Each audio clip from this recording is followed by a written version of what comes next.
નમસ્તે, જય મહાદેવ। કેમ છો વિદ્યાર્થી મિત્રો? મજામાં ને? હું આશા રાખું છું કે આપ બધા મજામાં હશો। વિદ્યાર્થી મિત્રો, હું તન્ના એજ્યુકેશન કેમ્પસ ગોંડલથી હું તન્વી હેમા ધોરણ 10 સામાજિક વિજ્ઞાનના વિષય શિક્ષિકા આપનું સ્વાગત કરું છું। આજે વિદ્યાર્થી મિત્રો આપણે સામાજિક વિજ્ઞાનની અંદર પાઠ 2 ભારતનો સાંસ્કૃતિક વારસો પરંપરાઓ હસ્ત અને લલિત કલાનો અભ્યાસ કરવાનો છે। તો વિદ્યાર્થી મિત્રો આ જે પાઠ છે એનો ગુણભાર છે 3%, એટલે બોર્ડની દ્રષ્ટિએ આપણા માટે હેતુલક્ષી પ્રશ્ન અને 2 માર્કના પ્રશ્નની અંદર અથવા તો 3 માર્કના પ્રશ્નની અંદર આ પૂછાઈ શકે છે। તો વિદ્યાર્થી મિત્રો આપણે આજે આ પાઠની અંદર આપણી ભારતની જે પરંપરાઓ છે ખાસ કરીને હસ્તકલા અને લલિત કલાઓનો અભ્યાસ કરવાનો છે। તો વિદ્યાર્થી મિત્રો ચાલો આપણે બધા પેજ નંબર 8 પર આપણે પાઠ્યપુસ્તક ખોલી રાખીને બેસી જશું। હું આશા રાખું છું કે આ બધા સામે બેસી ગયા હશો, બરાબર ને? હા, સાચું, ખરેખર।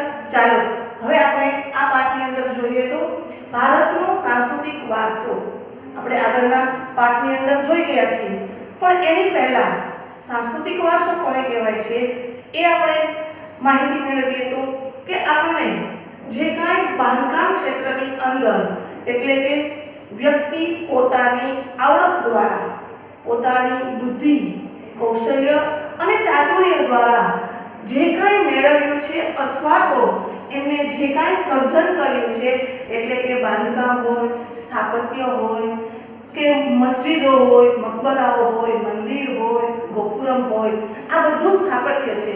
તો આ સ્થાપત્યની અંદર વ્યક્તિ પોતાની આવડત દ્વારા જે કાંઈ મેળવે છે અથવા તો સર્જન કરે છે એમને સાંસ્કૃતિક વારસો કહેવામાં આવે છે। તો વિદ્યાર્થી મિત્રો સાંસ્કૃતિક વારસાની વ્યાખ્યા આપણે સમજી ગયા। ત્યાં તમે અંડરલાઈન કરશો પાઠ્યપુસ્તકની અંદર। ત્યાર પછી છે ભૌતિક વારસો અને જૈવિક વારસો। તો ભૌતિક વારસો કોને કહેવાય અને જૈવિક વારસો કોને કહેવાય? તો કે બાળકને પોતાના માતા-પિતાના જે કાંઈ શારીરિક કે માનસિક લક્ષણો જે પ્રાપ્ત થાય છે તેને જૈવિક વારસો કહેવામાં આવે છે।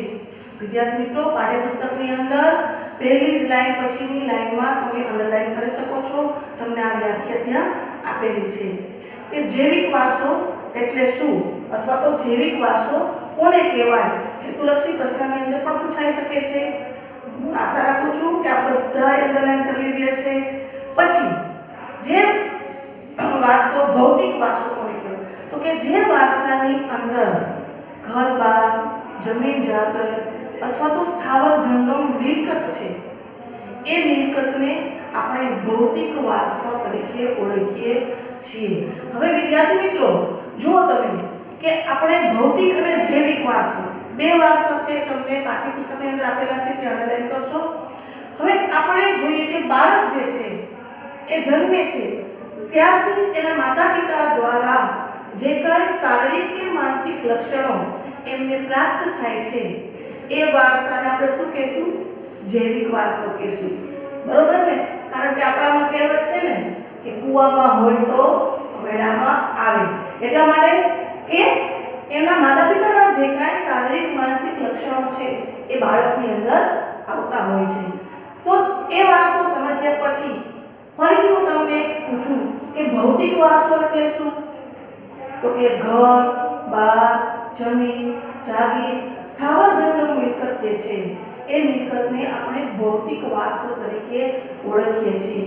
તો વિદ્યાર્થી મિત્રો હું તમને ઉદાહરણ આપું કે આપણા પપ્પા છે એને જે મિલકત આપણા દાદાએ આપેલી છે, આપણા દાદાને એમના પપ્પાએ જે મિલકત આપેલી છે, તો આ જે પેઢી દર પેઢી વસ્તુઓ, મિલકત, જમીન, જાગીર, મકાન, આ બધું જે વારસામાં મળે છે તેમને શું કહેવામાં આવશે?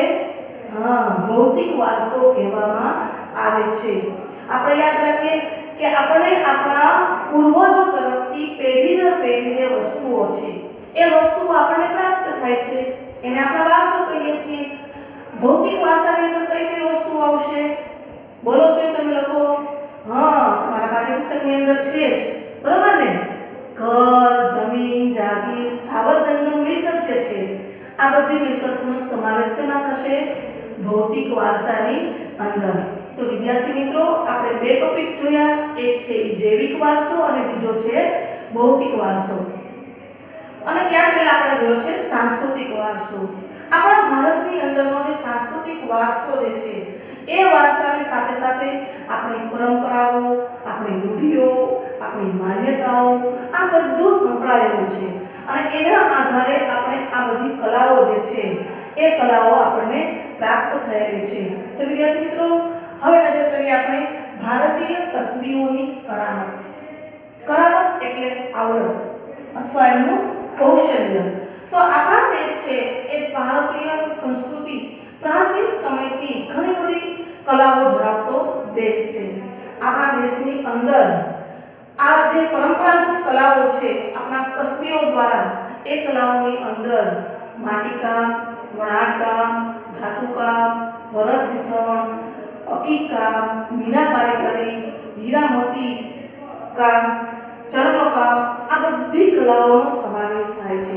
પ્રાચીન ભારતની અંદર આપણે નજર કરીએ તો 64 કલાઓનો સમાવેશ કરવામાં આવેલો છે.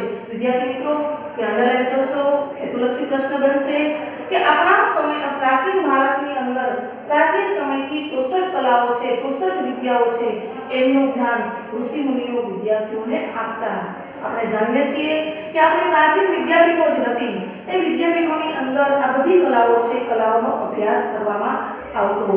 આ કલાઓની સાથે સાથે આપણા દેશની સાથે સમગ્ર વિશ્વ પણ એમાંની એક કલા છે, એ છે યોગ વિદ્યા. આ યોગ વિદ્યા જે છે, એ યોગ વિદ્યાને પણ આપણી કલાની અંદર સમાવેશ કરેલો છે. ત્યાં પણ વિદ્યાર્થી મિત્રો અંડરલાઈન કરો, તમારો ભારતીય કસબીઓની કરામતના પેરેગ્રાફની અંદર છેલ્લેથી બીજી લાઈનની અંદર તમે અંડરલાઈન કરો કે સમગ્ર વિશ્વની અંદર 21મી જૂનના દિવસને વિશ્વ યોગ દિવસ તરીકે ઉજવવામાં આવે છે. વિદ્યાર્થી મિત્રો, આપણામાં કહેવત છે ને, યોગ ભગાવે રોગ. આપણે યોગ છે એને ખૂબ મહત્વ આપ્યું છે. આ જે યોગ છે, એ યોગ દ્વારા વ્યક્તિ પોતે પોતાની તંદુરસ્તી છે એ મેળવી શકે છે. તો એટલા માટે થઈને સમગ્ર વિશ્વની અંદર 21 જૂનના દિવસને વિશ્વ યોગ દિવસ તરીકે ઉજવવામાં આવે છે. આ ભારતીય કસબીઓની કલાઓ પછીનો વિદ્યાર્થી મિત્રો આપણો નવો ટોપિક આવશે માટીકામ કલા. હવે માટીકામ કલા એટલે શું? એ પહેલા આપણે જે કલાઓ છે, એ કલાઓ માટે થઈને આપણો પરંપરાગત જે વ્યવસાય હતો પ્રાચીન સમયની અંદર, એ હતો માટીકામ. કારણ કે ધાતુની શોધ થઈ ન હતી ત્યારે વિદ્યાર્થી મિત્રો કયા પાત્રોનો ઉપયોગ કરતા? તો કે માટીમાંથી બનાવેલા પાત્રોનો આપણે ઉપયોગ કરતા. હવે વિદ્યાર્થી મિત્રો, આમાં પહેલી લાઈન છે, અંડરલાઈન કરો કે માનવ જીવનનો સંબંધ જે છે એ પ્રાચીન સમયથી માટી સાથે જ રહેલો છે. આ વિધાન સમજાવો. આમ કરીને પણ તમને ટ્રીટ કરીને પ્રશ્ન પૂછાઈ શકે છે બોર્ડની અંદર, અથવા તો પ્રાચીન ભારતની કલા તરીકે માટીકામનો પરિચય આપો.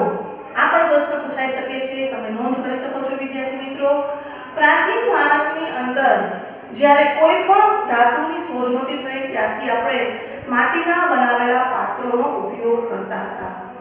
એ સમયે રમકડા, ઘોડીઓ, કુલડીઓ, ચૂલો વગેરે છે એ માટીમાંથી બનાવવામાં આવતા હતા. એટલું જ નહીં, પણ વિદ્યાર્થી મિત્રો અનાજ સંગ્રહ કરવા માટેની કોઠીઓ, દહીં, દૂધ, છાશ માટેના વાસણો, રસોઈના વાસણો, આ બધું આપણે માટીમાંથી બનાવતા હતા. હવે આપણે અત્યારે તો મમ્મી રસોઈ બનાવે છે, આપણે જોઈએ છે વાસણો બધા સ્ટીલના છે. આ વાત છે આપણે પ્રાચીન સમયની, કે પ્રાચીન સમયની અંદર રસોઈ બનાવવા માટેના પાત્રો અને રસોઈ બની ગયા પછી એને ભરવા માટેના પાત્રો જે હતા એ પણ શેના હતા? માટીના હતા. તમને પ્રશ્ન થાય કે અનાજ સંગ્રહ કરવા માટેની કોઠીઓ કેવી હશે? તો વિદ્યાર્થી મિત્રો, આપણે પ્રાચીન ભારતના જે અવશેષો છે એના ઉપરથી આપણે કહી શકીએ છીએ કે એ વખતે માટીનું આખું લીપણ કરી અને એમની મોટી મોટી કોઠીઓ બનાવવામાં આવતી. દિવાલની સાથે ચણ દેવામાં આવતી, નીચે એક ચોરસ ખાના જેવું રાખવામાં આવતું અને એને સરસ મજાની માટીથી લીપણ કરી અને કોઠી બનાવી દેવાનું અને એની અંદર અનાજ છે એ સંગ્રહ થઈ શકતું અને આ અનાજ સંગ્રહ થયેલો છે એ અનાજ સંગ્રહ આપણે લાંબા સમય સુધી રાખી શકતા। એ ઉપરાંત ગામડાની અંદર ઘરોની જે દિવાલ છે એ દિવાલોની અંદર પણ માટીથી અને છાણથી એનું મિશ્રણ કરી અને એનું લીપણ કરી અને ઘરને સુશોભિત કરવામાં આવતું। વિદ્યાર્થી મિત્રો, ત્યારે સિમેન્ટ ને પાકા મકાનો ન હતા, કાચા મકાનો હતા અને આ કાચા મકાનોને ગામડાઓની અંદર માટી અને છાણ મિશ્રણ કરી અને એને સરસ મજાનો હાથથી લીપણ કરી દેવામાં આવતું। પ્રાચીન સમયની અંદર કાચી અને પકવેલી માટી, એના માટે તમને શબ્દ આપેલો છે ટેરાકોટા, ત્યાં પણ તમે લોકો અંડરલાઈન કરશો। આ ટેરાકોટાના વાસણો જે છે એ વાસણો તેમજ અલગ અલગ વસ્તુઓ બનાવવા માટે જાણીતું હતું। આ બાબતનો પરિચય આપણને તેલંગાણાના નાગાર્જુનકોંડાના અને ગુજરાતની અંદર મહેસાણા જિલ્લાના લાંઘણજમાંથી આપણને મળી આવેલા છે કે જેમની અંદર પ્રાચીન સમયની અંદર હાથથી બનાવેલા જે પાત્રો હતા એ પાત્રોનો આપણને અવશેષો પરથી ખ્યાલ આવે છે કે એ પ્રાચીન સમયની અંદર આવા અવશેષો કે પાત્રોના વાસણો જે હતા એમના નમૂનાઓ મળી આવેલા છે। એ ઉપરાંત લોથલ અને મોહેંજો-દડોની આપણી જે હડપ્પીય સંસ્કૃતિ છે એ સંસ્કૃતિથી પણ આપણને માટીના બનાવેલા લાલ પવાલા, બરણી, રકાબી વગેરેના પણ નમૂનાઓ મળી આવેલા છે। આ મિત્રો માટી કલાનો પરિચય મેળવ્યો। એમાં સૌથી મહત્વનો મુદ્દો એ છે, તમે અંડરલાઈન કરશો, કે પ્રાચીન ભારતનું જેને આપણે યંત્ર ગણીએ છીએ એ છે કુંભારનો ચાકડો। ત્યાં અંડરલાઈન કરશો કે કુંભારનો ચાકડો જે છે એ માટીકામ માટેનું પ્રથમ યંત્ર મનાય છે। આપણો હેતુલક્ષી પ્રશ્ન બને છે। તો વિદ્યાર્થી મિત્રો, આ આપણે ટોપિક જોયો છે માટીકામ કલા। હવે તમને હું ફરીથી એક વખત ટૂંકમાં માહિતી આપું તો કે પ્રાચીન સમયમાં જ્યારે ધાતુની શોધ થઈ ન હતી ત્યારે આપણે માટીના બનાવેલા પાત્રોનો ઉપયોગ કરતા હતા। એમની અંદર આપણે નાના મોટા રમકડાઓ, અનાજ સંગ્રહ કરવા માટેની કોઠીઓ, કુલડીઓ, કોડિયા આ બધા પાત્રોનો ઉપયોગ કરતા। એ ઉપરાંત દહીં, દૂધ, છાશ ભરવા માટેના પાત્રો પણ આપણે માટીના જ હતા, એનો જ ઉપયોગ કરતા હતા। ગામડાઓની અંદર ઘરના લીપણ કરવા માટે માટી અને છાણથી લીપણ કરતા હતા અને એ ઉપરાંત આપણા પ્રાચીન ભારતના જે અવશેષો છે લોથલ અને મોહેંજો-દડોની અંદર હડપ્પીય સંસ્કૃતિના અવશેષોની અંદરથી પણ આપણને માટીના વાસણો જે છે અથવા તો માટીમાં બનાવેલા લાલ રંગના પવાલા, બરણી, રકાબી આ બધા અવશેષો પણ આપણને પ્રાપ્ત થયેલા છે। એ ઉપરાંત આપણે જોયું કે રાજસ્થાનની અંદર અને ખાસ કરીને જે કાલીબંગાળની અંદર પ્રાપ્ત થયેલા છે એ ટેરાકોટા, કાચી અને પકવેલી માટી જેને ટેરાકોટા તરીકે ઓળખીએ છીએ, અને તેમાંથી બનાવેલી વસ્તુઓના અવશેષો પણ આપણને પ્રાપ્ત થયેલા છે। અને આપણા પ્રાચીન ભારતનું યંત્ર એટલે કુંભારનો ચાકડો।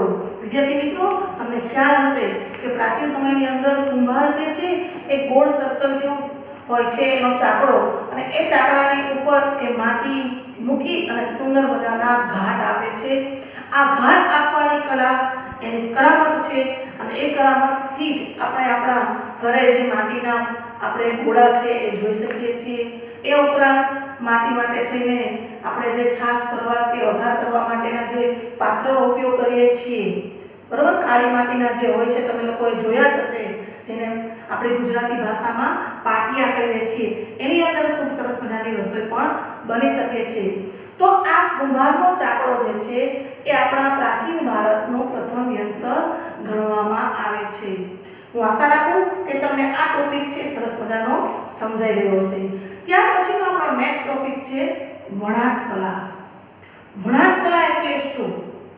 બરોબર, આ પ્રશ્ન તમને ઉદ્ભવે તો વિદ્યાર્થી મિત્રો, તમારા ટોપિકની અંદર પેજ નંબર 9 ઉપર તમને પહેલો ટોપિક આપેલો છે વણાટ કલા, અને વણાટ કલાની અંદર તમને પહેલો ટોપિક આપ્યો છે કાતણ કલા એટલે શું? તો આ પ્રશ્ન આપણો થઈ ગયો, કાતણ કલા શું એટલે હેતુલક્ષીની અંદર પૂછાઈ શકે છે, બરોબર। તો કાતણ એટલે શું?